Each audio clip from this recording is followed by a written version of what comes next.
Hey guys, how are we doing? It's Cryptoinsightuk here, bringing you back another YouTube video. I just want to say before we get into this, it's a new week. Make sure you get at it this week. Make sure the end of this week you've done something more than what you did last week, and I mean that in terms of like if you compared yourself to the end of this week to end of last week, make sure you're a better person at the end of this week than you were then, even if it's just by a tiny little bit. That is how we get better in life.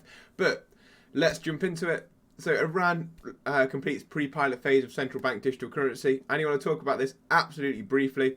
The Central Bank of Iran progresses with CBDC development in anticipation of a visit by Bank of Russia's governor. Not even going to try for the name. Absolutely miles off it with reading, especially names like that. I'm really sorry and no offense meant there.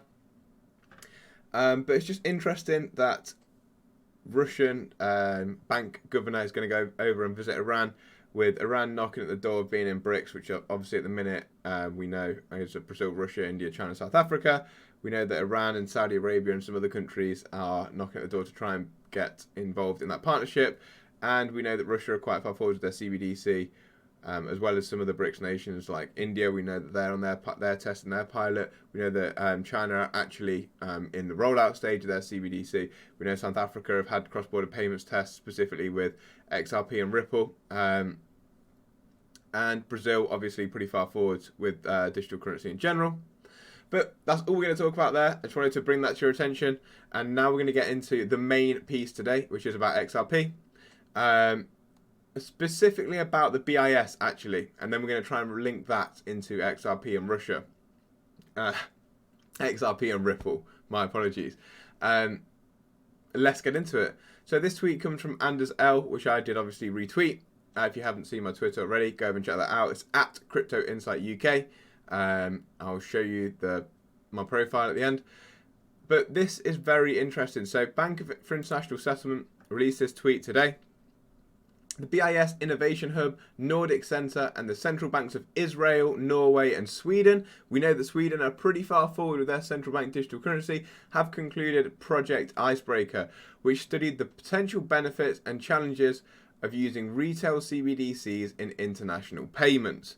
So what really caught Anders L's attention, or X Anderson now, on Twitter, were some of the terminology used in this article.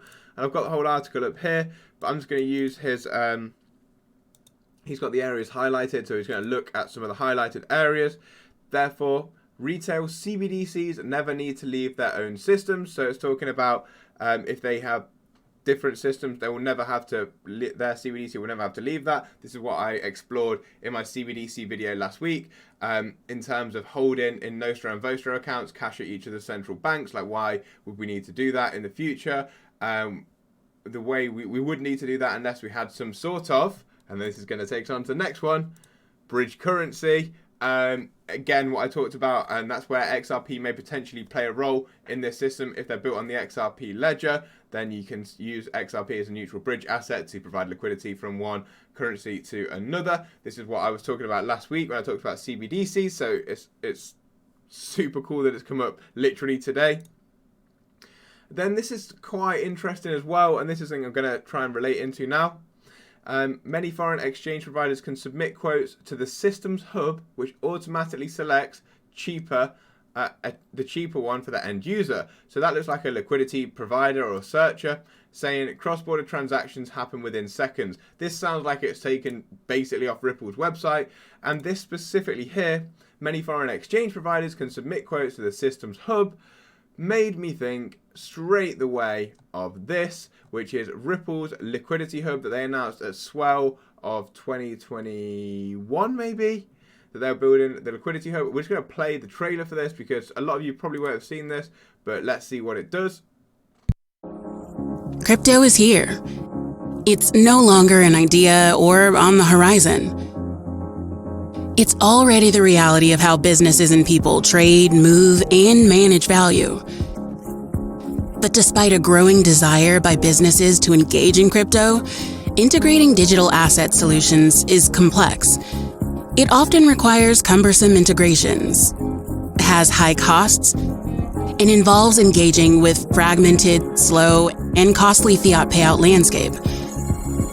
At Ripple, we built Liquidity Hub to seamlessly bridge the new world of digital assets with the traditional world of fiat. The experience is plug and play, encompassing a single API connection into a breadth of liquidity pools.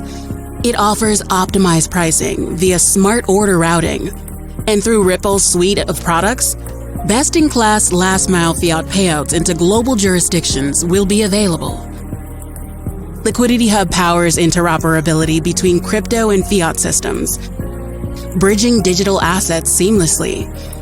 Partner with Ripple for your crypto liquidity needs today.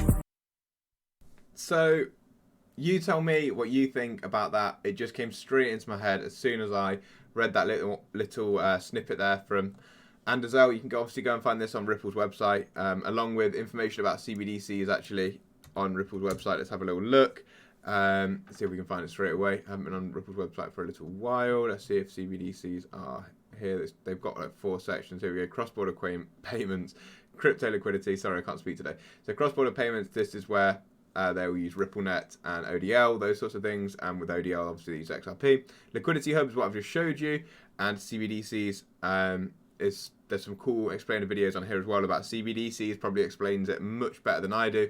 But definitely worth going and checking that out as well. Cool, my computer won't even load that. But the last thing I want to quickly touch on is no matter how emotional you are about this Ripple case and how emotional you've been about holding XRP or whatever, I tried to make a point about this morning on social media. No one cares if you're emotional, unfortunately. The market's going to do what the market's going to do. So take yourself back, take that emotion away. Realise that there is summary judgment coming for the Ripple SEC case. Now, the summary judgment may mean that the SEC may win the case. The judge may say the SEC wins the case and that XRP is a security. The judge may say that the SEC lose the case and Ripple win and that it's not a security. The judge may go somewhere down the middle and say that some of the capital raised through XRP could be deemed a security and they've got to go and argue about that in court. Whatever may happen, Stuart Alderati, who is the head of the legal counsel for Ripple, basically says that it's going to happen in the next few days in this article where he's talking about the innovation is moving away from the US as well. But I'm just here to tell you the case is coming to a close. But obviously either side can then appeal the summary judgment, so it's not necessarily all over. Just saying that we've got a big decision coming in the next few weeks. Popular attorneys in the space said by the end of March 2023. So let's see what happens there. Just putting that out there, guys, because there's a lot of FUD, especially at the minute, which tells me something's probably coming in terms of news. Normally happens that way. So take a step back from the market, and if you aren't where you want to be with your Ripple, with your XRP bags, then have a look, maybe add into them. If you are, great, whatever. I'm just here to give you information. Hope you enjoyed the video, guys. If you did, please share it with a friend and leave a comment in the comment section. Peace up, A-Town down, as Usher would say.